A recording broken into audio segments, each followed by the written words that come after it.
कातल हसीना बहा के पसीना तू पीछे छड़ाई सलीना करीना के तेरे पिछे आंदे होया महीना तू नागा दी बच्ची एक कातूनी होगी ते बन के सपेरा वजाउंदा मैं भी नाल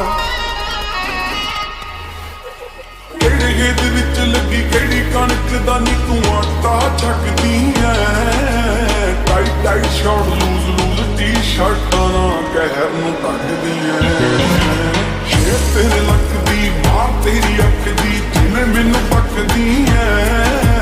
जाई गल दस के तू तां बस हस के